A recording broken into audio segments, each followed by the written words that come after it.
ചുമ്മാതെ ഇരുന്നപ്പോൾ കാണാം സിനിമയിൽ നിന്ന് തന്നെ ഒരാള് ഹോ അങ്ങനെയാണ്, ഞാൻ പേര് പറയാതെ അറിയാമല്ലോ, കഷ്ടമാണ്, എൻ്റെ പോക്കറ്റ് ഇരിപ്പുണ്ട് മാപ്പ എഴുതി തന്നത്. എനിക്കത് കേട്ടപ്പോൾ സത്യത്തിൽ പുച്ഛമാണ് തോന്നിയത്. ഞാൻ വളരെ വ്യക്തമായിട്ട് ഞാൻ പറയാം, എന്തിനാണ് ഈ മനുഷ്യൻ ഈ ആളായത്? എനിക്കിപ്പോഴും അയ്യോ, എൻ്റെ പട്ടാളക്കാരുടെ ഗ്രൂപ്പിനകത്ത് എല്ലാവരും ചോദിക്കുന്നു എന്തോന്നാന്നൊക്കെ.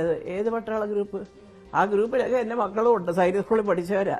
അപ്പം ഇദ്ദേഹം ഒരു കഥയെ ഉണ്ടാക്കി. ഒരാൾ പറയാണ് പൃഥ്വിരാജ് ഇത് കണ്ടില്ല, അല്ല മോഹൻലാൽ ഇത് കണ്ടില്ല, പൃഥ്വിരാജ് എഴുതി ചേർത്തത് സ്ക്രിപ്റ്റിൽ. അത്രയ്ക്ക് പറയാൻ മാത്രമുള്ള മഹാത്മ്യമുള്ളൊരു മനുഷ്യനാണോ ഇയാൾ? എനിക്കറിയാൻ വേണ്ടി ചോദിക്കുക. ഒരു രാജ്യസ്നേഹിയായ ഒരു പട്ടാളക്കാരൻ ആദ്യം പഠിക്കേണ്ടത് സത്യം പറയാനാണ്. കുറച്ച് അതെന്താ അറിയാമോ അത് വരാത്തത്? ഇപ്പം ചാടി ചാടി പാർട്ടി മാറിയാൽ അതൊക്കെ പോകും, ആ ക്വാളിറ്റീസൊക്കെ അങ്ങ് പോകും. ആദ്യം കോൺഗ്രസ് കിട്ടി, അത് അവിടെ നേതാണ്ടൊക്കെ കിട്ടി. അപ്പോൾ അത് കഴിഞ്ഞപ്പോഴത്തേക്കും അയ്യോ അതെല്ലാം കൂടെ അടുത്ത സർക്കാർ വന്ന് BJP സർക്കാർ ഇതിൻ്റെ അടുത്തോട്ട് പോകുമെന്ന് പേടി. അപ്പോൾ ചുമ്മാ ഇരിക്കുന്ന മനുഷ്യരെ ഇങ്ങനെ ഓരോന്ന് പറഞ്ഞ് പേടിപ്പിച്ച് ഇതൊന്നും ചെയ്യാൻ പോകരുത്. ഈശ്വരൻ എന്ന് പറയുന്ന ഒരാളുണ്ട്. മോഹൻലാൽ ലോക പ്രശസ്തരായ ഒരു കലാകാരനെ അംഗീകരിക്കാൻ ദൈവം തീരുമാനിച്ചത് ഇവരെല്ലാം കൂടെ ആണോ ഇത് കൊടുക്കുന്നത്? അതങ്ങനെ ചിന്തിക്കുന്നവർ കുറച്ച് പേരുണ്ട്. ഞങ്ങളുടെയൊക്കെ കൂടെ നടക്കാൻ കുറച്ച് ആൾക്കാർ വേണ്ടി വരും, അത്രയും വലിയൊരു കലാകാരൻ, അതൊക്കെ നല്ല കാര്യം. പക്ഷേ അവരുള്ളത് കൊണ്ടാണ് ഇദ്ദേഹത്തിന് ഇതെല്ലാം കിട്ടുന്നത് എന്നുള്ള മട്ടിൽ നമ്മളോട് പറയുക, അപ്പുറത്ത് ചെയ്തിട്ട് സൂക്ഷിക്കണം ഇങ്ങനെയാന്ന് പറയുക. അതൊക്കെ ഒരു സ്വഭാവഹത്യ സ്വയം ചെയ്യുന്നതല്ലാതെ. ഇതാണ് മല്ലിക സുമാറിന്റെ വാക്കുകൾ. മേജർ രവിക്കെതിരെ വിമർശനം ഉന്നയിക്കുകയാണ്. ഈ എമ്പുരാൻ വിഷയത്തിൽ പ്രതികരണം നടത്തിയതാണ്. മേജർ രവി തന്നെ നമുക്കൊപ്പം ചെയ്യുന്നു. സ്വാഗതം ശ്രീ മേജർ രവി. താങ്കൾ കേട്ട് കാണും മല്ലിക സുമാറിന്റെ വിമർശനം. താങ്കൾക്കെതിരെ വലിയൊരു വിമർശനം ഉന്നയിക്കുന്നുണ്ട്. ആദ്യ പ്രതികരണം എങ്ങനെയാണ്?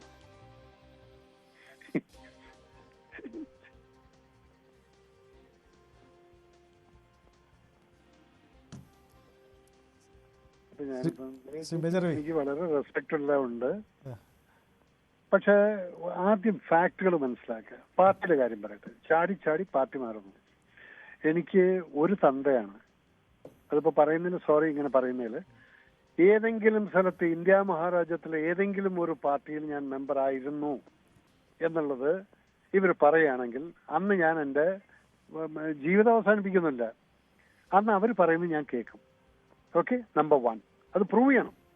ഏതെങ്കിലും ഒരു പാർട്ടിയുടെ, കോൺഗ്രസിന്റെ അതൊക്കെ പറഞ്ഞ് ചാടിയല്ലോ, എന്നെ കോൺഗ്രസ്സുകാർ പല സ്ഥലത്തും വിളിച്ച് ആദരിച്ചിട്ടുണ്ട്. ആ സ്റ്റേജുകളിൽ പോയെന്ന് ഞാൻ കോൺഗ്രസ്സുകാരനായി എന്നുള്ള പറയുന്നതിൽ അപ്പൊ അത് വിവരദോഷം. ഓക്കെ, അല്പജ്ഞാനം കൊണ്ട് ഇതുപോലെ വല്ലവരെയും ബ്ലെയിം ചെയ്തത്. പിന്നെ എന്റെ പട്ടാളക്കാരന്റെ രാജ്യസ്നേഹം അളക്കാനുള്ള ഒന്നും മല്ലിച്ചേച്ചി ആയിട്ടില്ല. സോറി. ഇപ്പൊ മക്കള് സൈനിക സ്കൂളിൽ പഠിച്ചു എന്നൊക്കെ പറയുന്നുണ്ട്. എല്ലാം ആയിരിക്കാം. സൈനിക സ്കൂളിൽ എത്രയോ ആൾക്കാർ പഠിക്കുന്നുണ്ട്. പക്ഷെ പട്ടാളക്കാരനായിട്ട് ചേർന്നിട്ടുള്ള എന്നെ കുറിച്ചിട്ട് ഒരു കാര്യമില്ല. ഇപ്പൊ ഈ ഹേമ കമ്മീഷൻ എന്തിനാണ് ഇപ്പൊ എന്നെ പറ്റി റെഫർ ചെയ്തിരിക്കുന്നതെന്നുള്ളത് എനിക്കറിയില്ല. പിന്നെ എമ്പുരാൻ വിവാദം എന്ന് പറഞ്ഞ് പിന്നെ അതും പറഞ്ഞു. എമ്പുരാൻ വിവാദത്തിൽ ഞാൻ എന്ത് പറഞ്ഞു എന്നാ, പടം കണ്ട് ഇറങ്ങുന്ന സമയത്ത് അങ്ങനെ തന്നെ പറയുള്ളൂ.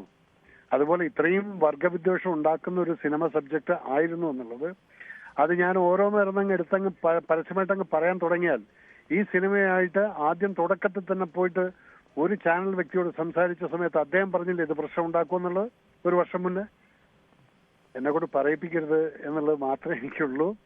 ഞാൻ പ്രൂഫായിട്ട് പറയുന്നു, ഇനിയും പറയുന്നുണ്ട്, മോഹൻലാൽ പടം കണ്ടിട്ടില്ല. അതിന് നിങ്ങൾ എവിടെ കിടന്ന് നെലിയും വിളിയും കൂട്ടിയാലും ശരി, ഒന്നും നടക്കില്ല. പിന്നെ ഞാൻ ആദ്യം ഇവരെല്ലാം കൂടെ പോയിട്ട് കഥ പറഞ്ഞിട്ടുള്ള ഒരു ചാനൽ വക്താവിന്റെ റിയാക്ഷൻ പോലും വേണമെങ്കിൽ അത് എൻ്റെ അടുത്തുണ്ട്. അത് വേണമെങ്കിൽ ഞാനത് പറയാൻ വേണ്ട, അത് വിട്ടേക്കും. കാരണം ഈ ഒരു സംഭവത്തിനെ കുറിച്ച് ഇനി മല്ലിക ചേച്ചി എന്നെ കുറിച്ച് എന്തെങ്കിലും പറയുകയാണെങ്കിലും നിങ്ങൾ ആരും എന്നെ വിളിക്കരുത്. Because I don't feel like it's worth reacting to it എന്നുള്ളത്. അതുകൊണ്ട് ഐ എം റിയലി സോറി. ഇതിപ്പോ നിങ്ങൾ പെട്ടെന്ന് വിളിച്ചിങ്ങനെ ചോദിച്ചപ്പോൾ അതിനുള്ള ഉത്തരങ്ങൾ പറഞ്ഞു. ഞാൻ ഒരു പാർട്ടിയുടെയും മെമ്പർ അല്ലായിരുന്നു. ആദ്യമായിട്ട് എനിക്കൊരു മെമ്പർഷിപ്പ് കിട്ടുന്നത് BJPയുടെയാണ്. അത് കിട്ടിയത് അന്തസ്സായിട്ട് തന്നെയാണ് ഞാൻ വന്നിരിക്കുന്നത്. വിത്ത് മെമ്പർഷിപ്പും വൈസ് പ്രസിഡന്റ് സ്ഥാനമായിട്ടാണ് വന്നിരിക്കുന്നത്. കോൺഗ്രസിന്റെ മെമ്പർഷിപ്പ് ഇന്നേ വരെ എൻ്റെ അടുത്തില്ല. അതുപോലെ തന്നെ വേറെ കമ്മ്യൂണിസ്റ്റ് പാർട്ടിയുടെ ഇല്ല എൻ്റെ അടുത്ത്. പക്ഷെ കോൺഗ്രസിന്റെ നല്ല ബന്ധമായിരുന്നു. പലരുമായിട്ടും പട്ടാമ്പി വെച്ചിട്ടും എന്നെ ആദരിച്ചിട്ടുണ്ട്. തൃപ്പൂണിത്തുറയിലും എന്നെ ആദരിച്ചിട്ടുണ്ട്.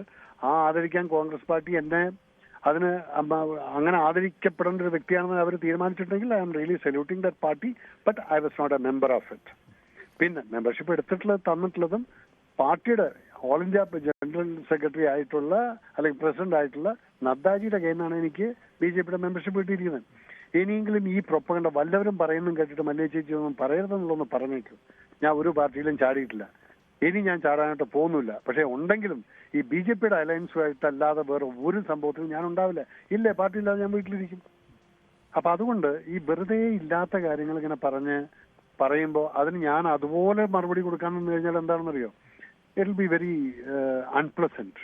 ആ ചേച്ചിയോടുള്ള വിത്ത് ഓൾ ദ റെസ്പെക്ട്, ഇനിയെങ്കിലും എന്നെ കുറിച്ച് പറയുന്നത് എന്റെ രാജ്യസ്നേഹം അളക്കാനുള്ളതൊന്നും ചേച്ചി ആയിട്ടില്ല. അതാവുന്ന സമയത്ത് ഞാൻ പറയാം. ഹലോ. യെസ്, വളരെ നന്ദി മേജർ രവി പ്രതികരിച്ചതിന്.